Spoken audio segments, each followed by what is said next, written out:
Halo teman-teman, perkenalkan saya Milka Saroning Sibaun, kelas C semester 3, program studi pendidikan Kristen anak usia dini dari Institut Agama Kristen Negeri Kupang. Nah teman-teman semua, di sini saya akan menjelaskan tentang hasil perancangan stimulasi motorik kasar dan motorik halus kepada anak usia dini melalui alat permainan edukatif yang sudah saya lakukan. Dan ini merupakan tugas dari mata kuliah Psikologi Perkembangan 2. Untuk itu, selamat menonton dan mendengarkan.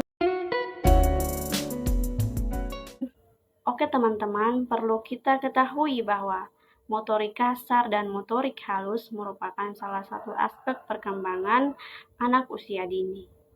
Motorik kasar adalah keterampilan yang melibatkan gerakan seluruh tubuh atau otot-otot besar seperti tangan dan kaki.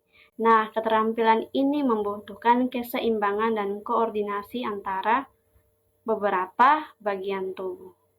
Sedangkan motorik halus adalah keterampilan gerak yang meliputi otot-otot kecil seperti koordinasi mata dan tangan.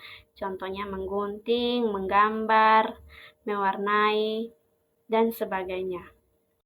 Nah, teman-teman, untuk stimulasi motorik kasar dan motorik halus pada anak usia dini melalui alat permainan edukatif yang menjadi objek pemberian stimulasi motorik halus dan motorik kasar yang saya buat adalah kepada anak usia 2 tahun dan namanya adalah Kesha.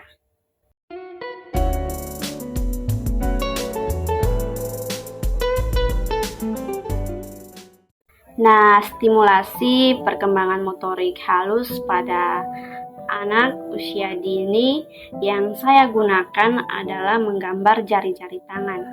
Tujuan dari menggambar jari-jari tangan ini adalah yang pertama, membantu anak mengenal jari-jari tangan seperti jempol, telunjuk, jari tengah, jari manis, dan jari kelingking. Ya, yang kedua, anak dapat mengetahui bahwa jumlah jari itu ada 10. Yang ketiga adalah dapat melatih anak bagaimana cara menggunakan alat tulis yaitu pensil dengan baik dan benar. Dan juga melatih koordinasi antara mata dan tangan saat anak menggambar jari-jari tangan, dan juga melatih kesabaran pada anak saat menggambar jari-jari tangan. Yang berikut hal-hal yang perlu diperhatikan dalam pemberian stimulasi ini adalah yang pertama adalah pemberian instruksi kepada anak bagaimana cara melakukan alat permainan edukatif tersebut. Terus yang kedua, kelengkapan bahan dan keamanan dalam menggunakan alat permainan edukatif. Nah, sedangkan untuk pencapaian stimulasi motorik halus, yang pertama dalam menggunakan alat tulis tersebut yaitu pensil masih kurang optimal dan hal tersebut perlu ditindaklanjuti. Dan yang kedua, saat menggambar jari-jari tangan juga masih kurang optimal. Yang kedua, saat menggambar jari-jari tangan masih kurang optimal karena masih perlu rujukan instruksi dari guru untuk menggambar jari-jari tangan. Oke, perancangan stimulasi yang berikutnya adalah stimulasi untuk motorik kasar. Untuk motorik kasar, alat permainan edukatif yang saya gunakan adalah permainan memindahkan bendera dari titik A ke titik B dengan jarak tertentu, dan jumlah bendera tersebut ada 10 bendera. Saat anak menyelesaikan permainan memindahkan 10 bendera tersebut dari titik A ke titik B, kita perlu menghitung waktu berapa lama anak memindahkan ke 10 bendera tersebut dari titik A ke titik B.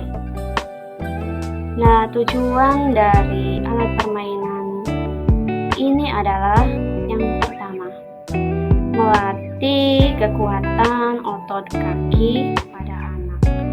Yang kedua, melatih koordinasi antara tangan, kaki, dan mata saat anak berlari, mengambil bendera dari titik A ke titik B. Yang ketiga adalah melatih kecepatan ataupun kelincahan anak saat memindahkan bendera tersebut. Nah, hal-hal yang perlu kita perhatikan dalam pemberian stimulasi motorik kasar ini adalah yang pertama, pemberian instruksi.